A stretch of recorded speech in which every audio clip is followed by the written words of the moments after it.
Rapat paripurna kedua masa sidang pertama DPRD Badung, Kabupaten Badung tahun 2025 mengagendakan pandangan umum fraksi DPRD Badung terhadap rancangan KUA dan PPAS serta Raperda Perubahan APBD Badung 2025.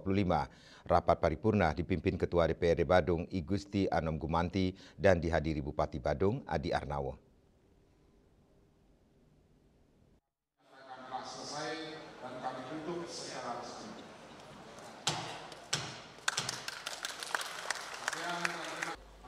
Dalam pandangan umum fraksi Gerindra yang dibacakan Gede Arianto, pendapatan daerah pada APBD perubahan dirancang naik 4,58% dari 10,6 triliun menjadi 11,1 triliun lebih.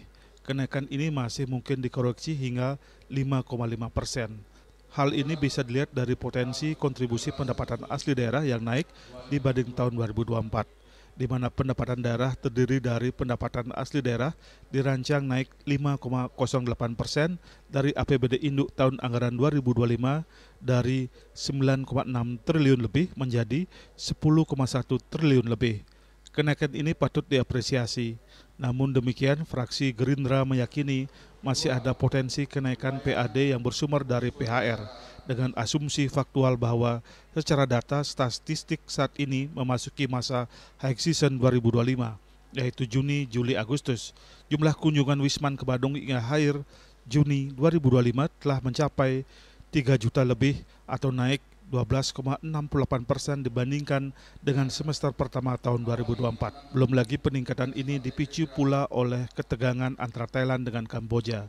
Meskipun pihaknya berharap ketegangan tersebut segera berakhir, di sisi lain bahwa target kunjungan Wisman ke Badung tahun 2025 adalah 6,5 juta, di mana tahun 2024 tercapai 6,3 juta. Artinya sangat realistis jika pendapatan asli daerah masih berpotensi dinaikkan hingga 5,5% menjadi 10,5 triliun.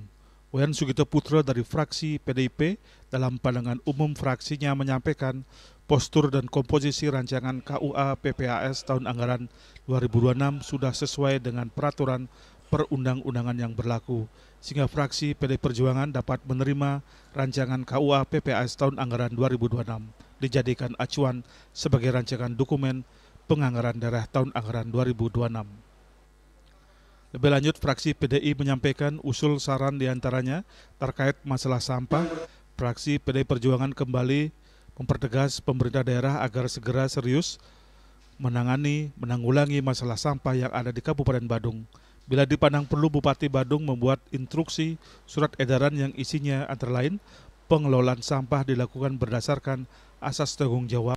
Nyoman Sudana dari fraksi Golkar menyampaikan pandangan umum fraksinya, di mana Partai Golkar berharap pada semester kedua tahun anggaran 2026, eksekutif mampu mengalokasikan lebih banyak lagi belanja modal untuk meningkatkan nilai investasi yang dimiliki oleh Kabupaten Badung. Bupati Adi Arnawo mengapresiasi 3 fraksi yang menerima KUA PPAS 2025 meski banyak saran yang harus diperhatikan diantaranya penanganan sampah. Tapi isu-isu strategis yang berkembang di Badung secara khusus dan mungkin secara umum juga Provinsi Bali.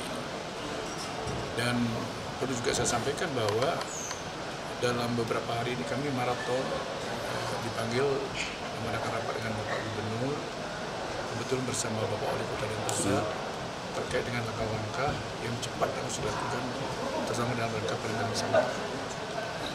Dan memang sekarang ini kita didorong untuk bagaimana mengimplementasikan dengan program kebijakan pengelolaan sampah berbasis sumber. Jelas, baik itu mengikat kepada pemerintah juga kepada warga.